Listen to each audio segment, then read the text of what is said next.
A message left the city of Susa at dawn. By the time the sun had set 7 days later, that same message had arrived in Sardis, over 1,500 miles away. No engine, no electricity, no modern technology of any kind, just horses, roads, and a system so perfectly engineered that it wouldn't be matched for another 2,000 years. That empire was Persia, and most people have barely scratched the surface of what it actually was. At its peak, the Persian Empire stretched across 5.5 million square miles. That's the United States, China, and India combined. Over 50 million people lived under its rule, roughly 1 in every 5 humans alive on Earth at the time. This wasn't just a large empire. It was a civilization that functioned at a scale most modern nations still struggle to manage, and it did so without a single computer, telephone, or combustion engine. What made it work wasn't just military power. It was infrastructure. The Persians built over 2,500 kilometers of roads, bridges, and canals.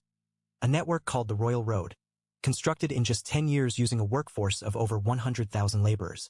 Think about that timeline. A decade. To connect an empire the size of a continent. The roads didn't just move armies. They moved ideas, goods, and people across borders that had never been crossed before.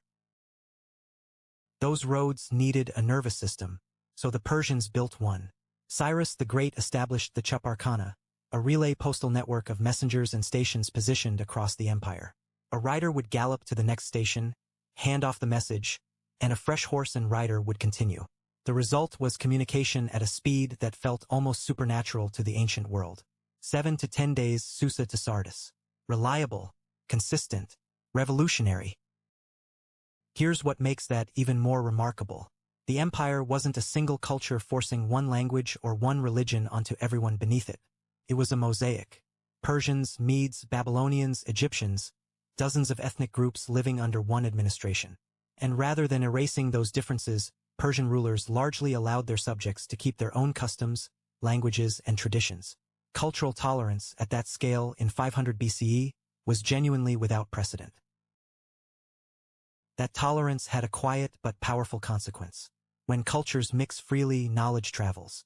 Persian scholars absorbed mathematical and astronomical traditions from Babylon, Egypt, and beyond, then refined them. They calculated the solar year with an accuracy that later European astronomers would quietly adopt without always crediting the source. The knowledge didn't disappear.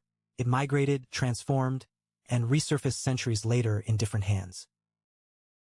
One of those hands belonged to Muhammad ibn Musa al-Khwarizmi, a Persian mathematician whose work gave the world algebra. His name, Latinized, became the word algorithm. His numbering system, introduced to Europe through Arabic translations, replaced Roman numerals and made modern mathematics possible.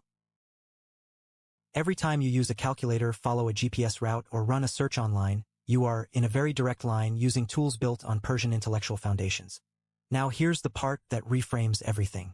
The Persian Empire fell in 330 BCE, conquered by Alexander the Great. History often frames that as an ending, but Alexander was so impressed by what he found that he adopted Persian administrative systems, Persian court customs, and Persian infrastructure for his own empire. The conqueror became the student. Persia didn't just survive its own fall, it shaped the civilization that replaced it. Empires rise and collapse. That's the pattern history keeps repeating. But what this story reveals is something quieter and more durable. The ideas, systems, and structures a civilization builds can outlast the civilization itself.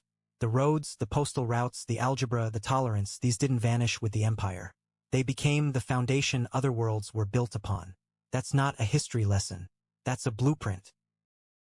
What gets built with care and intention tends to survive longer than the people who built it.